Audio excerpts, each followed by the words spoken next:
Amigos de Imagen Propia, bienvenidos a una nueva presentación. Nos encontramos hoy en la Casa de la Cultura del municipio de Pan de Azúcar. Vamos a estar cubriendo lo que son los festejos de Patrimonio 2021. El tema de este año es José Enrique Rodó, las ideas cambian el mundo. Vamos a comenzar en esta cobertura con una charla que va a estar presentando el director general de Cultura de la Intendencia Maldonado, el señor Jorge Céspedes, en conjunto y acompañado con el alcalde de Pan de Azúcar, Alejandro Echavarría. Vamos ahora a las imágenes que tenemos para ustedes.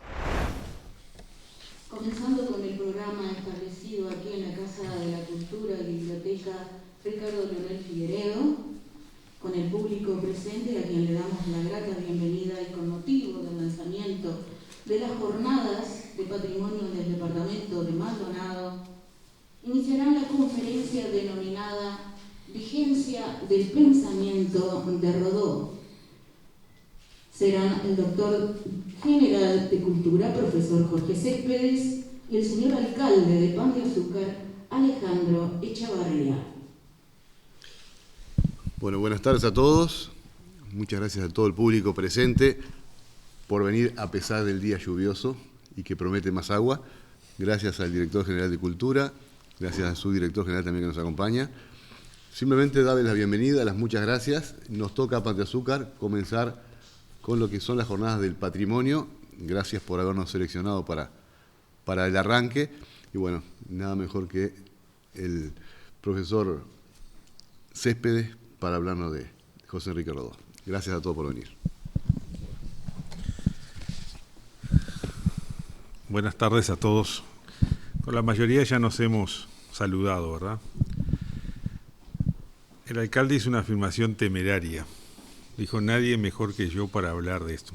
Graso error.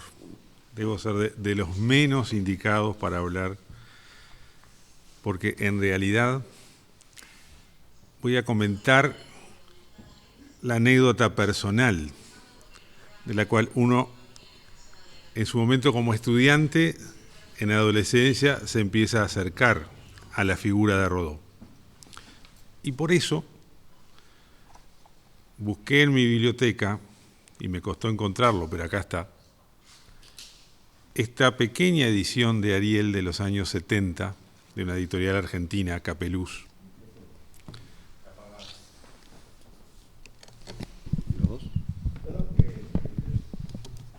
Hola, hola. Hola. Decía que encontré este pequeño ejemplar, una edición, si se quiere, de bolsillo, propia de lo que podíamos comprar los estudiantes en esa época, donde nos acercamos por primera vez en la formación secundaria a descubrir el pensamiento de Rodó, porque en nuestra fase escolar los maestros con gran esfuerzo nos introducían en las parábolas de Rodó. Y el estudiante empezaba a valorar la dimensión que tenía el personaje de referencia cuando de a poco, y a medida que nuestra propia cabeza iba madurando, podíamos leer directamente la obra completa, o lo que más se acercaba a la obra completa de Rodó en función de lo que se tenía al alcance de la mano. Yo cuando leí este libro, de hecho el lenguaje de Rodó, su sentido discursivo, muchas veces es muy barroco. Es difícil de entender porque hace referencia permanentemente a biografías por él leídas y que de alguna forma motivan al lector de su obra a tener que ir a leer otras cosas para poder completar y entender el sentido cabal de cada una de sus expresiones, de cada una de sus oraciones. Y eso lleva a que muchas veces sea tan amplia la variedad de citas y de autores que hay que hacer y que hay que estudiar, que para el estudiante es un gran desafío llegar a entender, discernir lo esencial del pensamiento de Rodó. Yo volví a leer este libro ya siendo estudiante avanzado, varios años después de lo que lo leía en el liceo. Después lo volví a leer a finales de los años 90, cuando en el liceo, justamente ejerciendo como profesor, me pidieron que diera una conferencia sobre el pensamiento americanista de Rodó. y volví a leer a Ariel. Y confieso que no lo había leído más hasta hace 2 fines de semana atrás, que motivado por esta conferencia y por Ana Guerra, la funcionaria que está acá, me apuraba en definir los contenidos. Encontré el libro en mi casa y volví a leer y a descubrir nuevamente el pensamiento de Rodó. Mucho más maduro mi entendimiento, no el pensamiento de Rodó. En cada una de esas distintas lecturas descubrí cosas nuevas de Rodó. Y si tengo la suerte de vivir unos años más y que alguien nuevamente motive a leer a Rodó y lo vuelva a leer, seguramente voy a tener otra interpretación de Rodó. Y eso es lo bueno de este criterio de encontrarnos para empezar a redescubrir a los hombres que cimentaron, que fueron pilar constitutivo del pensamiento uruguayo. Rodó lo leíamos, seguramente lo leyeron ustedes, y después cayó en el olvido. Cuando las parábolas en la escuela ya no se empezaron a utilizar más, tampoco se leyó Ariel en secundaria. Seguramente se leerá en alguna cátedra de la Facultad de Humanidades y Letras, y se debe de leer, supongo, en la formación de los profesores de literatura en el IPA, pero siempre como complemento. Y yo estoy seguro que Ariel, y en general la obra de Rodó para los uruguayos, no debería de ser complemento, debería ser principio. Lo digo ahora que lo he leído 4 veces, porque tal vez yo mismo no aquilaté en las lecturas anteriores la importancia que, no el principio filosofal de Rodó, porque él no hace un dogmatismo filosófico, pero sí las líneas de acción que va marcando para ayudar a construir un pensamiento americano, profundamente americano, liberado de las vicisitudes del mercado, que es otra de las cosas sobre las que vamos a hablar a continuación. Y redescubrir a Rodó muchos años después y más maduro significa también entender el final.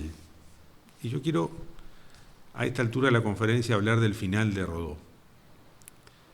Un final, un 1 de mayo del año 1917,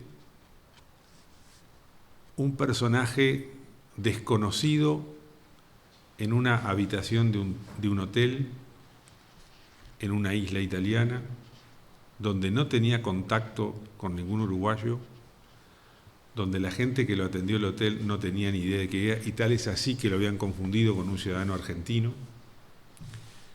Cuando cae enfermo, producto de una fiebre tifoidea y de alguna infección de carácter renal, de alguna nefritis, lo único que se le ocurre es tener contacto con el cónsul argentino, hasta que después de muerto descubren, revisando sus pertenencias, que tenía un pasaporte donde acreditaba su condición de ciudadano uruguayo. En su ropa prácticamente no habían referencias a contactos ni de amistades ni de familiares. Y había muy poco dinero. Sus últimos días fueron días signados por el dolor de la enfermedad, por la soledad y el olvido y por la carencia de recursos económicos. Así mueren en la historia del Uruguay los grandes personajes. Es la misma forma en la que murió Artigas. Esa humildad tal hace que la figura de Rodó sea gigante cuando, como suele suceder, los reconocimientos son póstumos y América Latina en su conjunto llora la desaparición del hombre preclaro que se había de convertir en el faro de las juventudes americanas. Y tomo esta consideración de mostrar el final de una vida asumida con compromiso por despertar conciencias, por generar maestría desde el periodismo crítico, por generar maestría desde el pensamiento, Porque cuando 150 años después de su nacimiento, en este 2021, hacemos referencia a Rodó y se resuelve que sea la figura del patrimonio nacional, seguramente es, entre otras cosas, para rescatarlo de ese olvido en el que ha seguido quedando en los últimos tiempos. No más problemas con el agua. Llegó Agua y Salud, su purificador de agua que mejora su calidad de vida, ayuda tu economía, protege tu salud. 8 etapas de filtrado, remueve pesticidas y herbicidas, mercurio, plomo, elimina cloro y metales pesados, mineraliza el agua, mejora el pH reforzando la inmunidad. Costo de equipamiento total, 2.590 pesos. Avalado por Unión Europea, ISO 9001. WhatsApp 099-622-815. Teléfono 443-24123. Facebook Agua y Salud. Universo Óptico. Nace una nueva forma de ver. Florida Casi Rincón. 25% de descuento con su receta médica. Óptica, lentes de contacto, audífonos. El mejor precio de Maldonado. Universo Óptico. Florida Casi Rincón.